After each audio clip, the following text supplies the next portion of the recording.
په مخکې ویډیو کې موږ په دې خبره وکړه چې موږ د سیمپل مین له مخې د یو ټولنې یا پاپولیشن مین څنګه اټکلو او بیا موږ دا ویلي چې د هغه سیمپل مین لپاره موږ یو د باور انټروال لاسته راوړو او موږ د مختلفو حالتونو خبره وکړه. موږ کولی شو چې زیډ جدول وکارو او ورسره د پاپولیشن حقیقي سټینډرډ ډیویشن وکارو. د کوم له مخې چې ډیر باوري د باور انټروال لاسته راځي، خو ستونزه پکې دا ده چې موږ سره هر وخت دغه د پاپولیشن سټینډرډ ډیویشن معلوم نه وي. بیا موږ ویلي چې موږ کولی شو زیډ جدول وکارو، خو دا ځل ورسره د سیمپل سټینډرډ ډیویشن څخه کار واخلو. خو دې کې به موږ دا ویلي چې د دې باور چندیان داسې ډیر د اطمینان وړ نه وي او دا موږ عملاً په یو مثال کې بیا په نږدې شیبو کې وګورو. نو ځکه موږ د بل حالت ته راغلو، موږ ویلي چې دا ځل موږ د ټي سټیټسټیک څخه کار اخلو. دا ځل به د زیډ جدول په ځای موږ د ټي جدول څخه کار اخلو او بیا به هغه د سیمپل سټینډرډ ډیویشن سره یو ځای وکارو. نو په دغه حالت کې موږ ویلي چې موږ ته بیا ډیر باوري د باور انټروال یا کانفیډنس انټرول لاسته راځي. خو اوس دې لپاره چې دا خبرې موږ سمې روښانه کړو، راځو یو کمپیوټر سیمولیشن وګورو.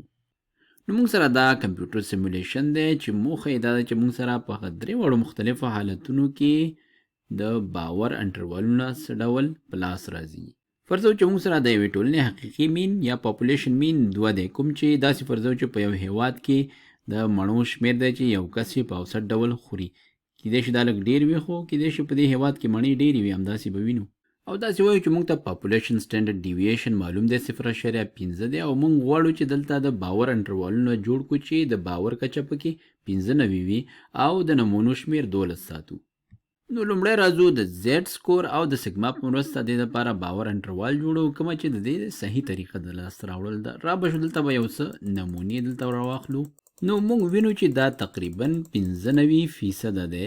کله چې موږ دلته دغه نمونې اخلو او دې لپاره بیا د باور انټروالونه لاسته راوړو، نو 95% باور انټروالونه چې دي په هغې کې زموږ حقیقي مین شامل دی. نو دا د باور انټروالونه خو سم ښکاري، خو موږ مخکې خبره وکړې چې کله موږ دا ډول کار کوو، یعنی دا ډول استنباطي احصایې لاسته راوړو، نو موږ ته سټینډرډ ډیویشن حقیقي قیمت نه وي معلوم، موږ ته سیګما نه وي معلومه.